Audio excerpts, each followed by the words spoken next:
Salut les élèves!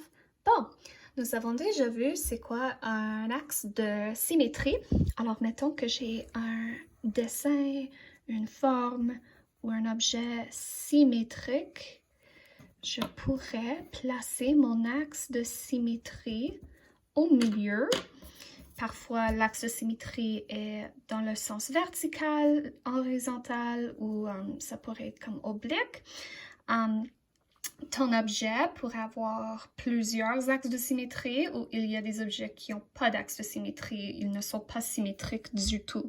Par exemple, le petit bonhomme qui donne un clin d'œil, il n'est pas symétrique. Je ne pourrais pas me dire qu'il y a un axe de symétrie parce que ce côté ici ne reflète pas l'autre côté. Bon, alors aujourd'hui, nous allons ajouter à ça et nous allons voir ou revoir les axes de réflexion.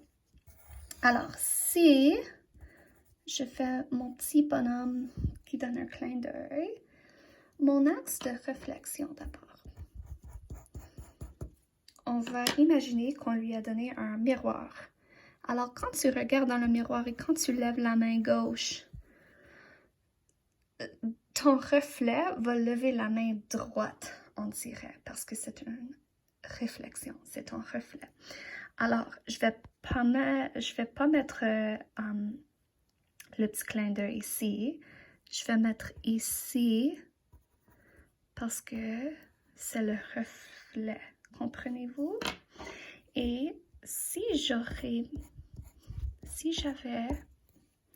mis mon axe de réflexion ici dans le sens horizontal. Oh boy. Je dois réfléchir et ralentir un petit peu, c'est correct. Je vous encourage de tourner la page pour vous aider, ok?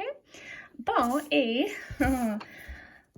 ça va être un peu difficile ici, mais je vais faire la même chose, mais avec un axe de réflexion dans le sens diagonal. Alors, une ligne oblique. Alors, si mon axe est ici... Oh boy! Alors, c'est un peu difficile, alors moi, je vais tourner ma page. Alors, si je tourne ma page...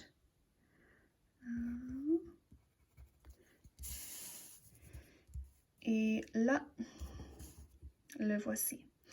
Bon, c'est tout. Alors, je vous ai mis des documents à Fresh Grade à compléter et j'espère que vous vous amusez. Ce ne sont pas tous les modules de maths où on peut juste dessiner puis s'amuser comme ça.